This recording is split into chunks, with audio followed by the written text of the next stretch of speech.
My name is Samuel Gomez. I'm the owner and curator of the Sagrado Galleria out in South Phoenix.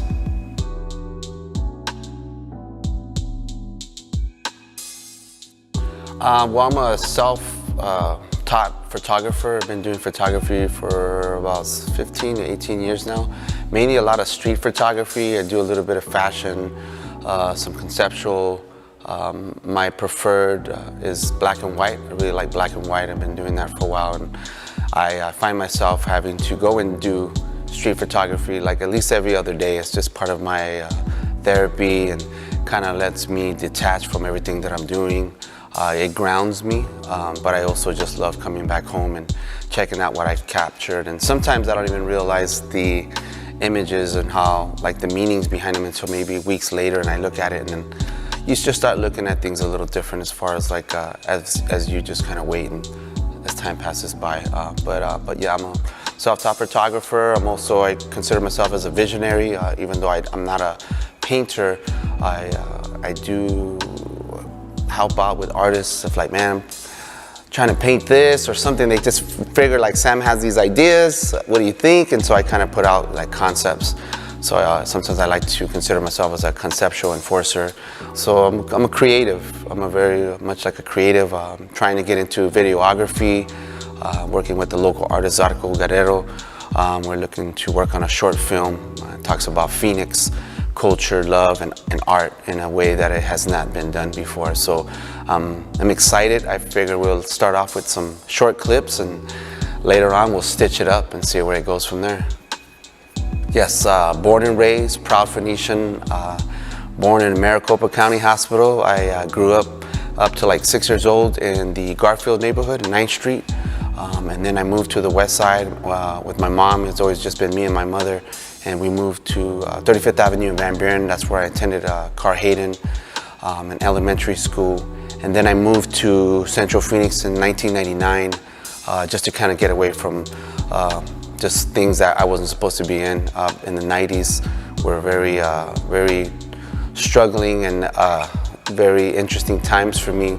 And then from like 99 till like 2015, I was living in downtown Phoenix and was able to be there as I cultivated with other artists. And then I moved to South Phoenix, and that's when I reopened the Sagrado Galleria out there. And ever since, it's been good and just been a lot of blessings and just a lot of opportunities, sometimes overwhelming, but it's been good. It's just kind of what I've been dreaming about and what I live for. I originally started the Sagrado Galleria on Grand Avenue in 2012. We opened in the year 2012. Our first show was in January, and then we were there for about a year and a half, but we didn't have AC, so as soon as we went through 2 summers, and it was just like, this is not gonna work with no AC, plus the artwork being in that type of humidity. And so, but it was really good. We were able to really create a name for it, themed shows that nobody's ever done before. I think it really inspired and helped change the whole mentality on how you create art shows based off Chicano and Mexican and indigenous culture. And then when we closed our doors, it took us, we waited about, we just kind of let it go for a while, and then we opened up again in 2016 in South Phoenix. And that's when I had the opportunity to reopen and brought some of those same concepts to South Phoenix. And then we were very much part of the whole light reel. As far as for the artists, we helped put the language in there so local artists can actually be even considered for that, and it really helped. And because of that, we had 90% of the artists are local who got selected. It was good, and I think it really, from there now, it's just been, it's just how do we empower artists and where do we go from there, from taking it to architectural to design, and some of the things that I'm working on now are gonna kind of bring all that together.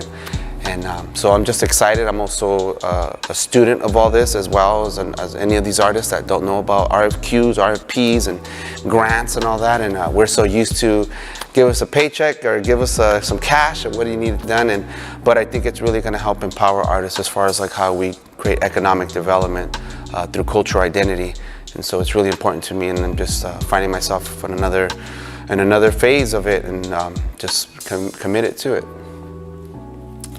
I think it's basically building a bridge. I think the cultural connection is there, and as far as as we move forward into the future, and as the Latino population grows, also the consciousness of our culture grows as well. And I think we very much want to be represented in a way where it's respected, but also where it's empowering. And so I think with the gallery and what it's been doing, and very much and empowering and throwing shows, very much we're very well known as we push a lot of indigenous culture.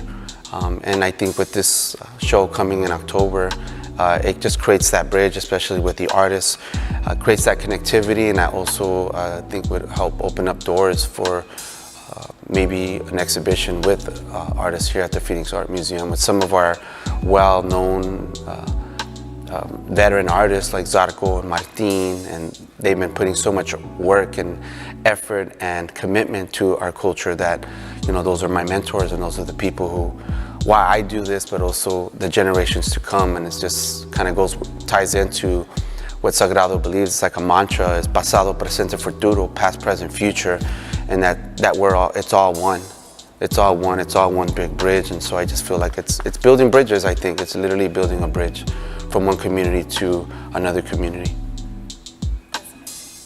And you talked about this a little bit already about the Phoenix art scene, but is there anything else that you want to say either about the Phoenix art scene or the museum as you see us moving forward? I think the Phoenix art scene is very interesting. I mean, we're a big city. We're one of the fifth largest cities, but we're still not there yet as far as like the economics parts of it. We don't have a lot of big collectors, but the artists, it doesn't stop the artists from creating. I think being from Phoenix and just being a native here, it's more about, it's a spiritual aspect to it.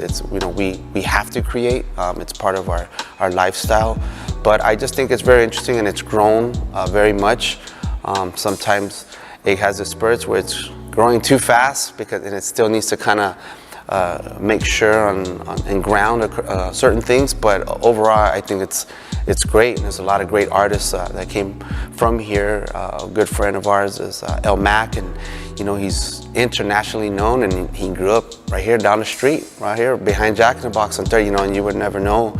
But I think it's like the city, it's this place that people come from out of town, and it kind of goes with its name, Phoenix. It's a place of rebirth. And I've talked to a lot of people, and first they come in the summer, and it's like, man, how do you guys live here? And then they get used to it, and then they're here for the great weather. And they're like, you know what, this is my new home. I love Arizona, I love Phoenix. And so it's interesting. It's very spiritual to me. I think I tell people that once you come here and you basically get baptized by the heat, I would say you become a Phoenician, and it's kind of tribal. It's kind of like the Southwest. You become a Phoenician, and we as Phoenicians, we accept people from other places very openly, just as tribes. As long as you're coming at peace and you're coming to contribute, we're here open arms. So but yeah, I'm very much proud of the art scene here in Phoenix, Arizona.